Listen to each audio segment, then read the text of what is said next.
here's how to like find a parachute, and here's what all the steps you need to do in case there's a problem. Do you have this down or you die? You ready? We're like, wait, what? Yeah.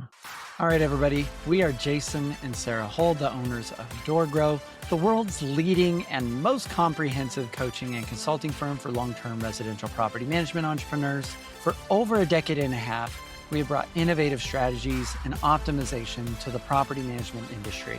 At DoorGrow, we are on a mission to transform property management business owners and their businesses. We want to transform the industry, eliminate the BS, build awareness, change perception, expand the market, and help the best property management entrepreneurs win. Now, let's get into the show. All right, so today's topic, Sarah wanted to talk about? I want to tell everybody to be unrealistic. We're going to talk about unrealistic goals. Yeah. She wants you to be unrealistic. I do want you to be unrealistic. And I also want you to clear all of this off. Okay. Yay. Happy? Yeah, slightly. All right. So one of the things that we got to do very recently is something that I never thought we would be able to do because it was seemingly unrealistic. And that was to fly a fighter jet. By fly a fighter jet, yes, it was a real fighter jet. It's an L-39 Albatross. For those of you that are familiar, it was not typically equipped with fighter equipment. It was mostly used as a trainer.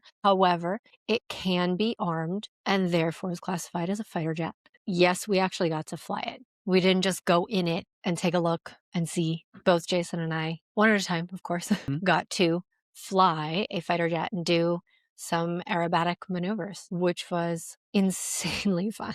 Right. So we took a trip to Australia and to visit my parents and in Brisbane, and we saw a billboard that said fly a fighter jet. And I was like, what? And Sarah's super into flying. So I was like, hey, there's a thing. It says this. Like, and she's like, what? I don't think so. And I'm like, yeah. So it turns out there's, I guess, the person there that runs it told us there's 3 countries in the world that allow you to do this, because normally you can't fly one of these planes or go in as a consumer to fly one of these planes because, you know, there's all these rules because it's then a commercial flight, and a commercial flight, you have all these legal requirements and things. You can't, in the US, you cannot charter or pay for a chartered flight, pay for a flight and then not have all these safety things in place. And this is not like, it's not the same, right? Like he's teaching us at the beginning how to eject. He's like, if you need to eject, this is what you need to do, and like do this. And I'm like, what? So there was not an ejection seat on it. There's no ejection seat. So what we'll do is we'll fly up really high, and then you're going to do this thing and do this, and the canopy will fly off, and then you got to push off. And then once you're in the air and you've then pulled this thing, if your parachute doesn't automatically deploy, you want to grab this. And I'm like, if I don't remember all this, I die. Wait, like what? Yeah. So it's just 2 levers. Could you imagine if you're on? It's 2 levers to open the canopy, and he's going to fly, and you don't have to jump. You're like, you have to launch yourself. All right. You don't have to launch yourself. You pretty much will just wait for the plane to fall out from under you while you float. Imagine you get herded in like cattle into Southwest, and you're on the Southwest bus, right? And you get your seat. Actually, they're going to have assigned seating now, I guess. But before it was just free for all. And you're like, you get in and you're like, and they're like, hey, by the way, here's how to like find a parachute, and here's what all the steps you need to do in case there's a problem. Do you have this down or you die? You ready? We're like, wait, what? Yeah, they're just like, here's a flotation device and your seat, and here's how to use your seatbelt, and then breathe in this thing if you need to, and otherwise, like that's it. But yeah, because on the airlines, it's like if you survive the crash, then we'll tell you what to do after that. Don't worry. Okay, so sorry. Yes, no, it's very, very safe to fly on the airlines. It is, and it's consistently getting more and more safe. This is slightly different than flying on an airline. It was really cool. Super fun. He let us take the little joystick control and like... The little joystick control. What do you call it? What is it called? The little joystick. It's between your legs and it's a joystick. Don't get any ideas. It's just called a But stick. You grab this thing and like, yeah, so you take the stick. He's like, do you want to do it? He's like, all right. He guided me through doing... I got to do a barrel roll. Yep. And I got to do a loop. Yep. Which I call a loop-de-loop. Yeah. But I got to do a loop-de-loop. And it was crazy. Like, I'm like, and we got a video like on his DJI camera, like a GoPro. The whole thing was recorded. So there's evidence that I did this, Yeah. right? But yeah, it was The pretty video. wild. It was really wild that we could go do that. And Yeah. apparently, if you spend enough money and you're in the right country, you can do maybe anything. I don't know, but There are certain places, upon further research, there are certain places in the US that will let you fly certain jets. And the Albatross is actually the most common out of the ones that you can fly in the US. Problem is okay. finding someone that will allow you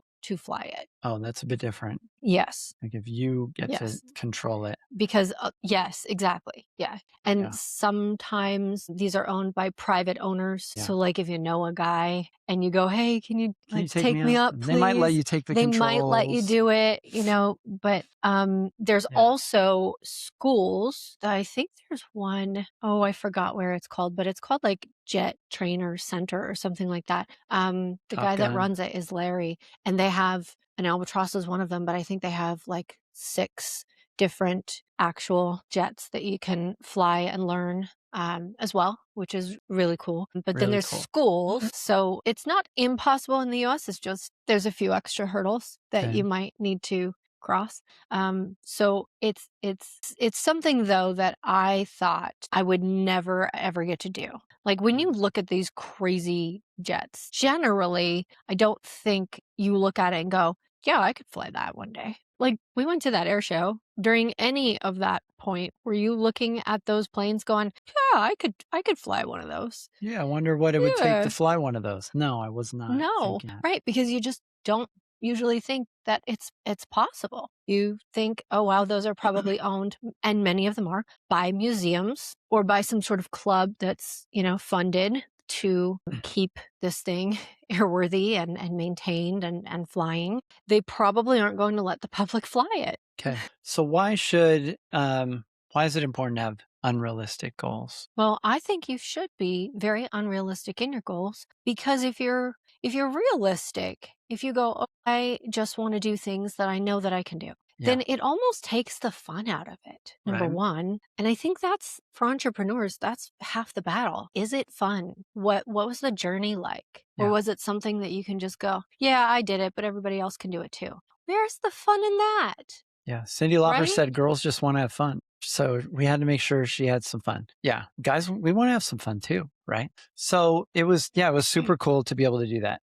I think the way I view this, or the way I've been explaining the idea of unrealistic goals or impossible goals, which we got the idea from Dr. Benjamin Hardy in his book, The Science of Scaling. And we got to hear him talk about this at a mastermind. The idea is that our, realistic goals are based on our current limited level of thinking. And so that means our brain already knows how to do it. And it usually is just do what you already know how to do. But because that's not enough, just do more, work harder. And that's not a great strategy or great path, is to just work harder, because that's not really exciting. That's not fun. Like, hey, work, do what you're doing already, but work harder, which is less Triple your smarter, effort. more uncomfortable. Yeah, just more effort, Work more effort. 22 hours a day instead of 18. Yeah, more hours. And so impossible goals, our brain I view as this magical, like quantum computer. Like it can create whole realities instantly in our head while we're sleeping. And it can do all these amazing things. And our unconscious mind or our subconscious can be working on problems and crunching and chewing on challenges and figuring stuff out and coming up with ideas that bubble up to the surface. But if we focus on realistic goals, it shuts down. It doesn't have anything useful to do. It's just going to figure out, why is this so hard? Cool. Here's all your reasons. Let's just make it harder. And how do we avoid pain? Well, I'm going to convince you or cause you to have challenges in just even doing this, because this sounds uncomfortable. It doesn't sound fun. So I'm going to give you all the excuses and stories and reasons to not do it. So our brain actually starts working against us. And so when we get in, and so usually realistic goals become this yardstick by which we beat ourselves up with over the head, right? And we measure ourselves by it, but then it really just becomes a tool to beat ourselves up. Whereas when we shift into impossible goals or unrealistic thinking or unrealistic goals, it doesn't matter if we hit these goals. It just matters that we have this amazing new tool or resource to convince or get our brain to think differently and to come up with new pathways. And so our brain becomes this awesome tool to find new pathways or new ways of thinking, and it gets us to think differently. So even if we don't achieve the goal, we're far more likely to get good results because we're thinking outside of our current limitations or the current box. goals. And so we use goals as a tool or we use time as a tool. We either shorten the timeline for the outcome to where it becomes impossible or unrealistic, or we just 10x or increase the goal amount or what result we want to achieve in the timeline we had set. And so time becomes a tool or the goal becomes a tool, and we find new pathways. We find new ways of doing this. And I've seen clients do this. I've seen this in reality. We've started doing this in our own business. And this is why we're able to innovate, come up with new ideas, because our brains are alive. This is where you actually shift as an entrepreneur into being a visionary entrepreneur. Because if you're focused on realistic goals, there's no vision. You already know what to do. You know it all. You already know what to do. And so you're not focused on anything different or anything new. There's no vision there. And the Bible says where there's no vision, the people perish, right? You got to have some vision. That's leadership. So now you're a visionary, you're a leader. And visionaries and leaders throughout history have always had some sort of goal that everybody said, that's not going to work. That's impossible. Why are you trying so hard? Just focus on something realistic. And the cool thing about these impossible goals is even if you don't hit it, you're not going to beat yourself up. Like if your goal is 1,000 doors in a year, but you hit 300, are you going to cry like a little baby? No, you're not going to cry. You're going to be like, hey, this is awesome. You're going to be excited. And so you still like, I didn't hit the goal, but I won. But if you have a realistic goal and you're like, I want to get 100 doors this year, then you're going to feel like garbage when you don't hit it because you're like, it's so realistic. I know I could have done it and I didn't do it. And then you start beating yourself up and I didn't do it this year, Jason. I should have signed up with DoorGrow and I just didn't do it. And I would have achieved my realistic goals or maybe some impossible ones. And you drop the ball. Oh boy. I know. So when you start to think about the things that you want to do, you know, when you have that half second where you just dream a little bit? Yeah. And it's almost like you get transported back in time where when you were a kid and people would ask you, what do you want to do when you grow up? And you can say anything. Yeah. And it doesn't matter what you say. You can say anything in the world. I'm going to be leader of the free world. Like I want to be an astronaut. And President people will of the United go, States. yeah, you should be an astronaut. I want to be a doctor that operates on, I want to be a brain surgeon. Right? And people go, yeah, you should do that. That's amazing. That's so great. We need to get back to more of that in adulthood though. So now it's like, hey, what do you want to do with your business? And for some reason, instead of this outlandish, unrealistic, seemingly impossible, crazy thing where it's like, you know what? I want to take over an entire state, or I want to dominate the entire market, or you know what? Actually, I think what I want to do is I want to get so big that I purchase all of my competitors and all of the slumlords' properties and I turn them around. And then I completely eliminate bad property managers and slumlords in my market. And I'm going to do that. Man, that's exciting. But we don't allow ourselves to do that anymore as adults because we're so nervous about, oh, but can I do that? And what will other people think about it? And, you know, will people believe that I can do that if I say this crazy thing? Do you think that it would have been crazy for me to tell people, hey, one day I'm going to go fly a fighter jet? Yeah, people would have laughed at me. They would have been like, yeah, sure you are. Sure. Okay, Sarah. Sure. So here's my current goal. And it's not a new goal. It's on the list, but it's definitely staying on the list. My goal is to fly a Boeing 737 without being an airline pilot. I don't want to work for the airlines. So if I went to the airlines, it would be really easy. It's like, oh, okay. I mean, it's not that hard, right? Because you're choosing a path that you know is going to get you there. I don't want to work for the airlines, but I really want to fly a Boeing 737. So without working for the airlines, that seems pretty much impossible. And in fact, I have shared this online on social media, and pilots are telling me that it's impossible. They're like, yeah, good luck. You'll never be able to do that unless you work for the airlines, or you could go fly a simulator. Why don't you just be happy with the simulator? So when we share these crazy goals and people go, you can't do that. That's never going to happen. Are you insane? Like, who do you think you are? That's my favorite one. I'm like, you don't even know who I am, right? Who do you think you are? You can't do that. I'm like, watch me.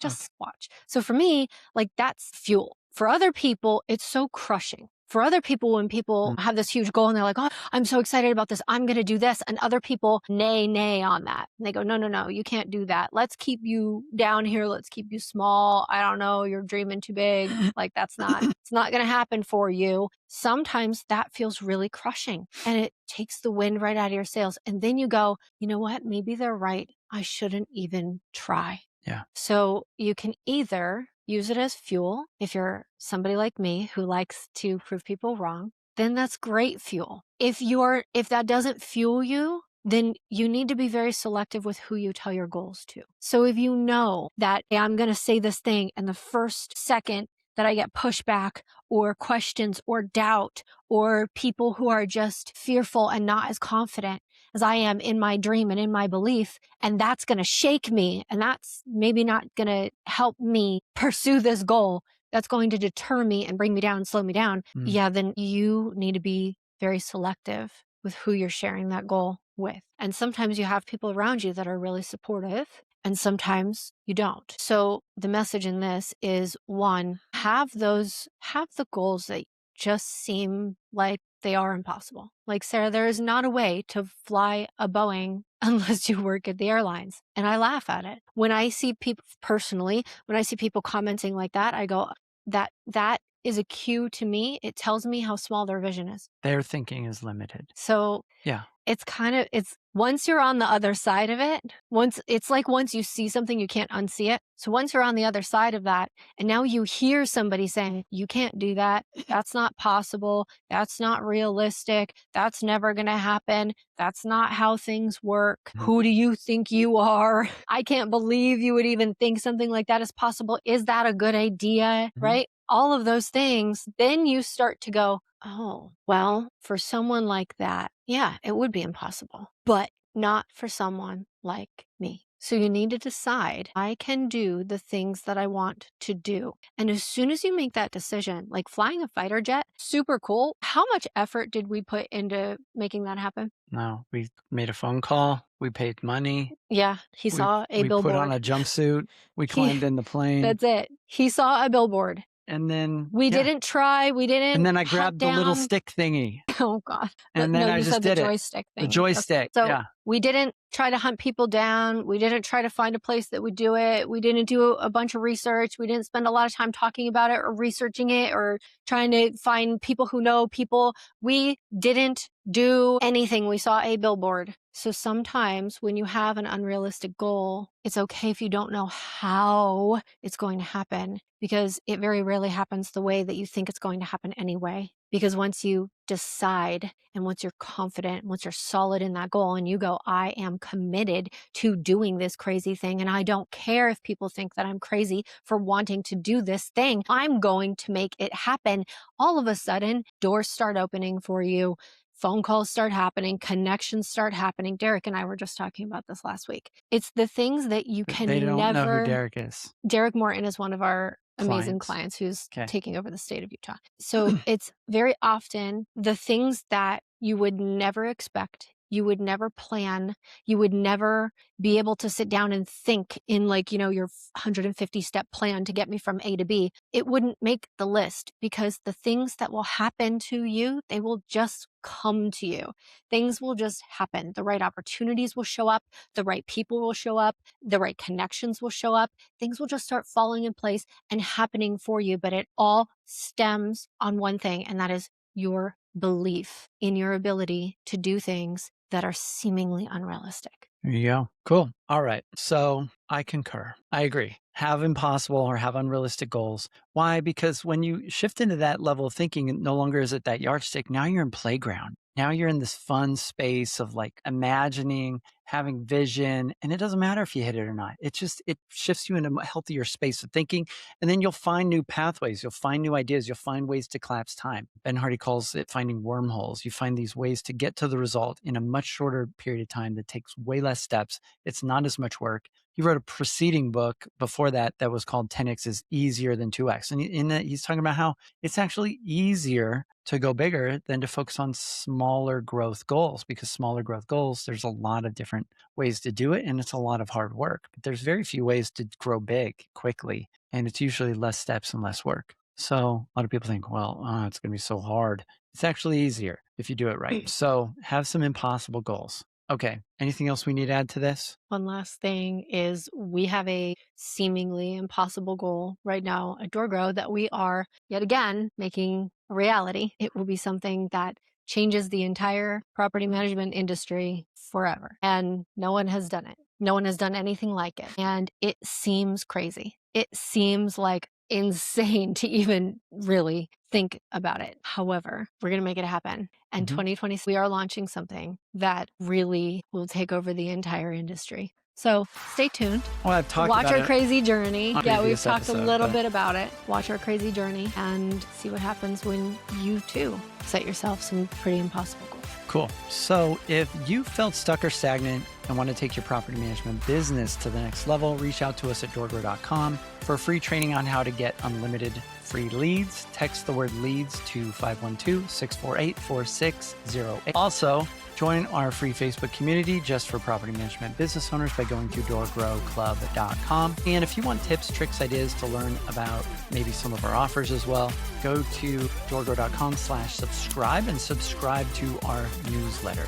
And if you found this episode even a little bit helpful, don't forget to subscribe on whatever channel you're watching this on and leave us a review. We really appreciate it. And until next time, remember, the slowest path to growth is to do it alone. So let's grow together. Bye, everyone.